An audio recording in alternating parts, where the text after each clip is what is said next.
Mana bu kishi so'rayaptilar, fitr sadaqasi deyaptilar, fitr.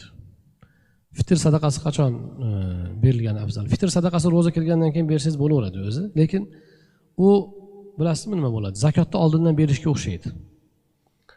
Zakotni siz 1-yil berib bo'lgansiz, 5-yil beryapsiz, Ramazon kelmasdan turib yoki 1 yil to'lmasdan turib beryapsiz, zakotga o'tadimi? O'tadi.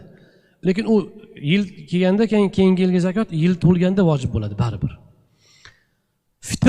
Fitr sadaqasi ro'za tugab Shavvol oyi ko'ringanda keyin vojib bo'ladi o'zi.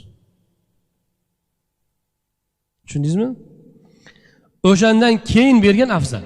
Shuning uchun eng afzal vaqt endi kechasida yurmasdan shu bomdodga chiqayotganda eng mustahab vaqti bomdodga chiqqanda, hayit namoziga ketayotganda berish deyilgan. Lekin bu joyda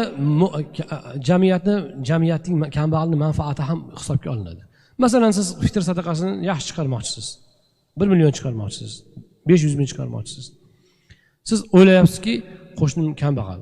Shu hayitga xayrli qilsin desangiz, ertaroq bersangiz u afzal bo'ladi. Lekin umumiy mustahab vaqti hayit namoziga chiqayotgan payt. Oldin bersa ham o'taveradi. Vaqti Shavvol oyi kirganda vaqti kiradi, vojib bo'lishi. Vojib bo'lishi zakotga qodir odam, nisobga qodir odamga vojib bo'ladi. Qolganlarga vojib emas, mustahab bo'ladi. Yo'q, asrdan keyin emas, shomdan keyin bo'ladi.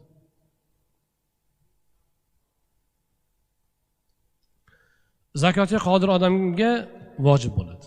Zakotga qodir emas odamlarga mustahab bo'ladi. Har bir jonga.